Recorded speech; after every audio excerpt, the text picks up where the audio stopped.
बिहार में दुलार चंद हत्याकांड का मामला बिहार विधानसभा चुनाव के दौरान हॉट टॉपिक बना हुआ है। दुलार चंद यादव की हत्या मामले ने सियासी हलचल तेज कर दी है। पुलिस ने आधी रात को जेडीयू प्रत्याशी और बाहुबली नेता अनंत सिंह को गिरफ्तार कर लिया। इस हत्याकांड में 3 लोगों की गिरफ्तारी हुई है, जबकि 80 से अधिक लोगों को पूछताछ के लिए हिरासत में लिया गया। डीजीपी विनय कुमार ने बताया कि हथियार अभी बरामद नहीं हुआ है। सभी घटनाओं की जांच लगातार जारी है। हर आरोपी पर कानूनी कार्रवाई की जा रही है। वहीं इस गिरफ्तारी पर राजनीतिक बयानबाजी भी तेज हो गई है।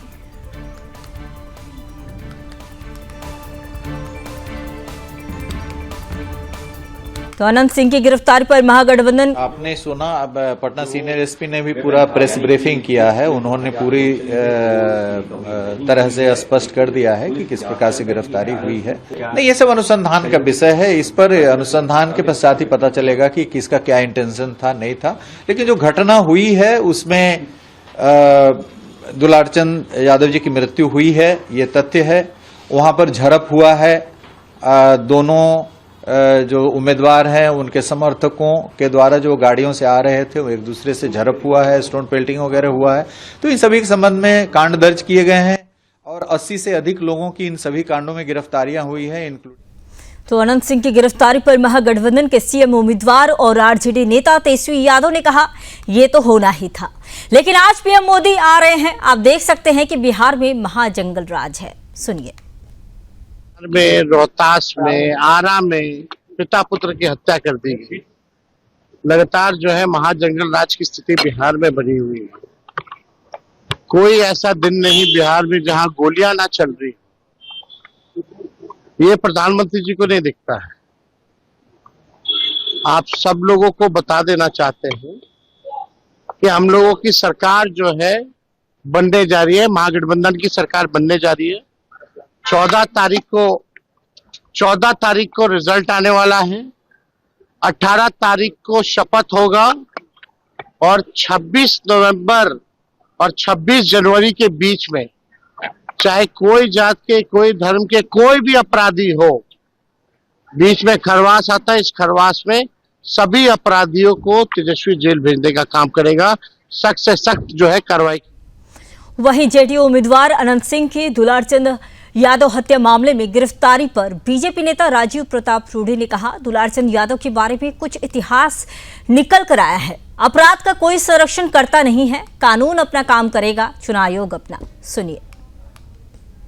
दुलार चंद यादव के बारे में भी कुछ इतिहास निकल के आया है। तो अपराध का तो कोई संरक्षण करता नहीं। और नीतीश कुमार ने 2005 में कह दिया था, ये गाड़ी जो चलता था शीशा काला, शीशा में थोड़ा सा बंदूक का नोक निकाल करके लोग चलते थे। 2005 के बाद तो समाप्त हो गया बिहार में। इसलिए कानून अपना काम करेगा, चुनाव आयोग अपना निर्णय लेगा। और अभी चुनाव आयोग की बड़ी जिम्मेवारी है बिहार के विधि व्यवस्था को चुनाव के दृष्टिकोण से बनाए रखना। वहीं कांग्रेस नेता की अगर बात करें तो कांग्रेस नेता सचिन पायलट ने दुलार चंद यादव हत्याकांड में जेडीयू के मुकामा प्रत्याशी अनंत सिंह की गिरफ्तारी पर कहा, जो हत्या हुई है वो इस सरकार की नाक के नीचे हुई है, तो कौन जिम्मेदार है? मर्डर की छूट है इस सरकार के अंदर। जो हत्या हुई है वो भी इसी सरकार के नाक के नीचे हुई है ना, तो कौन जिम्मेदार है? जो गुंडाराज की बात करते हैं, लूटपाट हो रही है, अपहरण हो रहा है, हत्याएं हो रही हैं, उसके लिए कौन जिम्मेदार है? ये जो पूरा माहौल बना है प्रदेश के अंदर, सबको छूट है लूटपाट करने की, ये किसके शासन में हो रहा है? उसके लिए तो भाजपा जिम्मेदार है। आज तो निर्वाचन आयोग है जिसने उनके अधिकारियों ने कुछ एक्शन लिया होगा अरेस्ट करने का, वो भी दबाव बहुत बना इसलिए। लेकिन हिंसा और हत्या होने का जो माहौल हो रहा है बिहार में, वो किसके शासन के अंदर हो रहा है? तो ये प्रतिक्रियाएं आपको सुना रहे थे। अब इसी पर और अधिक जानकारी के साथ मेरे सहयोगी सौरभ तिवारी जुड़ चुके हैं। सौरभ जी, बताइए कि दुलार चंद यादव की जो हत्या हुई, इसके बाद अनंत सिंह की गिरफ्तारी भी अब हो चुकी है। बिहार विधानसभा चुनाव पर इसका कितना असर पड़ सकता है? क्योंकि सबसे बड़ा सवाल अभी यही उठ रहा है, क्योंकि दुलार चंद यादव की हत्या जो है उसको लेकर पूरे बिहार में जो है एक चुनावी चर्चा भी बन चुकी है। सौरभ जी, आप सुन पा रहे हैं मुझे? उठाती थी जी।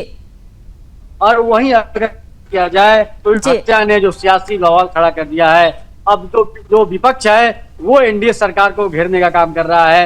और जी। जाहिर सी बात है, जिस तरह से तेजस्वी यादव की बात आपने सुनी, कांग्रेस पार्टी की बात सुनी आपने, तो अब मुख्यमंत्री नीतीश कुमार के काफी करीबी लोगों में गिनती होती है, बाहुबली नेता हैं, पूर्व विधायक हैं। और जिस तरह से सूरजभान सिंह और अनंत सिंह का राजनीतिक लड़ाई चल रही थी यहाँ पर मोकामा में, और इस बार सूरजभान सिंह की पत्नी वीणा देवी आरजेडी के टिकट पर चुनाव लड़ रही थी। अब जाहिर सी बात है, जिस तरह से जो दुलाचंद यादव हैं उनकी हत्या हुई है, उसके बाद उनकी गिरफ्तारी हुई है। तो देखिए, वहीं अगर एनडीए की बात की जाए, जेडीयू की बात की जाए, भले ही जेडीयू बैकफुट पे है, लेकिन साफ तौर से जेडीयू कह रही है बचाते हैं ना किसी को फंसाते हैं।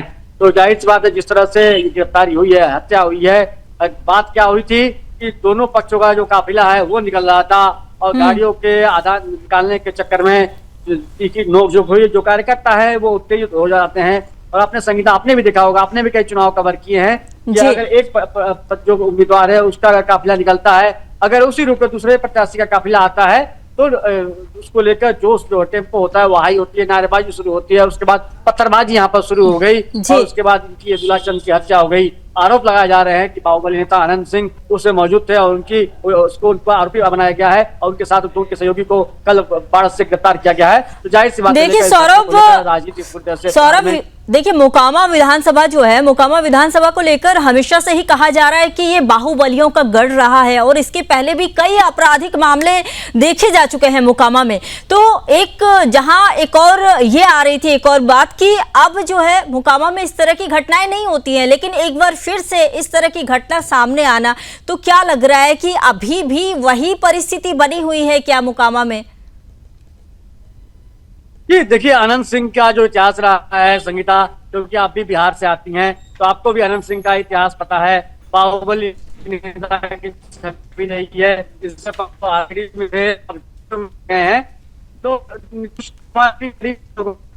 होती है। और दुलाचंद यादव की बात किया तो एक समय लालू यादव काफी करीबी लोगों में से उनकी गिनती हुआ करती थी, अनंत सिंह के काफी करीबी लोगों की गिनती हुआ करती थी। लेकिन इस चुनाव में वो जन स्वराज पार्टी के उम्मीदवार का साथ दे रहे थे और अनंत सिंह के खिलाफ बयानबाजी कर रहे थे। और जो देखिए, जो जाहिर सी बात है, जिस तरह से पुलिस कार्रवाई कर रही है, जब जो पटना के डीएम है वो कह रहे हैं कि जो चुनाव आयोग है, जो शांतिपूर्ण मतदान है, उसको लेकर पूरी तरह से कटिबद्ध है। बिल्कुल, लेकिन सौरभ ये बताइए कि जेडीयू की चुनावी छवि को क्या इस वजह से कोई नुकसान पहुंच रही है क्या? क्योंकि जिस तरह से ये मामला सामने आया है और इसको लेकर विपक्ष जो है पूरी तरह से घेर रहा है, विपक्ष घेरने के लिए कोई कोर कसर नहीं छोड़ रहा है। लेकिन जहां सौरभ, आपको भी पता होगा कि जब वहां पर महागठबंधन की सरकार बिहार में हुआ करती थी, उस दौरान जंगल राज कहा जाता था, लेकिन आज तेजस्वी यादव ने कहा है कि बिहार में महाजंगल राज चल रहा है।